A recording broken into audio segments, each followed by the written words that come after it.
Sharing पर believe रखिए, देने से कभी कम नहीं होता यार। वो एक कहानी है, मैं आपको सुनाता हूँ। बड़ी छोटी सी कहानी है, लेकिन समझ गए तो आपकी जिंदगी बदल जाएंगी। तो थोड़ा ध्यान से सुनिएगा। एक गांव में दो किसान रहा करते थे। दोनों एक जैसा काम करते थे और दोनों ही बड़ी मेहनत किया करते थे। लेकिन एक जो किसान था वो हमेशा रोता रहता था कि भगवान तूने मुझे ये नहीं दिया, वो नहीं दिया, और दी भी तो कैसी जिंदगी दी, ये भी भला कोई जिंदगी होती है। तो वो हर वक्त रोता रहता था। लेकिन जो दूसरा किसान था वो अपनी मस्ती में मगन रहता था, खुश था और हर वक्त खुदा का शुक्र अदा करता था।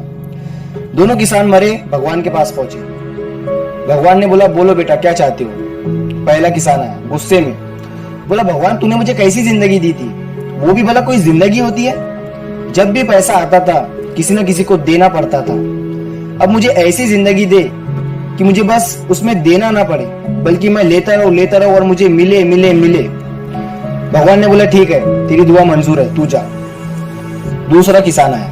भगवान ने बोला, बोलो बेटा क्या चाहते हो। किसान बोला, भगवान तूने मुझे इतनी अच्छी जिंदगी दी थी, मैं तुझसे और क्या मांगू। इतना अच्छा परिवार दिया था, अच्छा गांव दिया था, अच्छा काम दिया था, खाने की कभी कमी नहीं हुई, कभी भूखा नहीं सोया।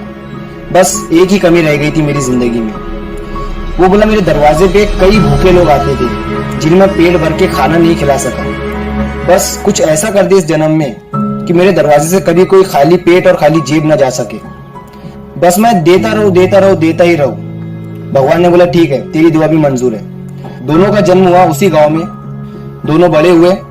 पहला आदमी जिसने कहा था कि मुझे किसी को देना ना पड़े, बस मिले मिले मिले, तो वो बना उस गांव का सबसे बड़ा भिखारी। किसी को देना ना पड़े, बस मिले मिले मिले। और दूसरा आदमी जिसने बोला था कि मेरे दरवाजे से कभी कोई भूखा ना जाए, वो बना उस गांव का सबसे अमीर आदमी। दोस्तों शेयरिंग पर बिलीव करिए, देने से कभी कम नहीं होता यार। आज आप जितना दोगे आपको उससे कई गुना मिलेगा। वो चाहे रोटी हो, पैसा हो या नॉलेज हो, जितना आप आज दोगे उससे कई गुना आपको मिलेगा। और दान पुण्य खैरात सदका ज़कात देते वक्त जब आपके अंदर से फीलिंग होती है ना, वो फीलिंग बड़ी कमाल की होती है।